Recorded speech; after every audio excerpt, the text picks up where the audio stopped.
ലക്ഷ്യങ്ങളിൽ എത്തിച്ചേരുവാൻ സാധ്യമാകും. ഏറ്റവും ചോദിച്ചു കഴിഞ്ഞാൽ ഞാൻ വളരെ വ്യക്തമായിട്ട് പറയണത് ഗരുഡ ഉപാസന ഏറ്റവും ശ്രേഷ്ഠമായ ഉപാസന. എനിക്ക് ഏറ്റവും വൈവിധ്യമാർന്ന കർമ്മതലത്തെ പറയുവാൻ സാധിക്കുന്ന ഉപാസനാ പദ്ധതി എന്ന് പറയുന്ന ഗരുഡ ഉപാസനയാണ്. ഗരുഡ ഉപാസന അനുഷ്ഠിച്ചു കഴിഞ്ഞാൽ വളരെ വേഗത്തിൽ തന്നെ നമുക്ക് മന്ത്രദീക്ഷയും മന്ത്രശക്തിയും, ദീക്ഷ എടുക്കുക എന്ന് പറയുന്നത് ഗുരുനാഥനിൽ നിന്ന് പെട്ടെന്ന് തന്നെ ഗുരുനാഥനിൽ നിന്ന് ദീക്ഷ എടുക്കുവാൻ സാധിക്കും.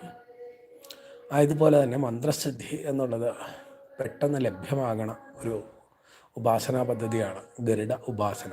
ഓം ശിവ ഓം സ്വാഹ പക്ഷീന്ദ്രൻ ഗരുഡ വാഹ നമസ്തുഭ്യം.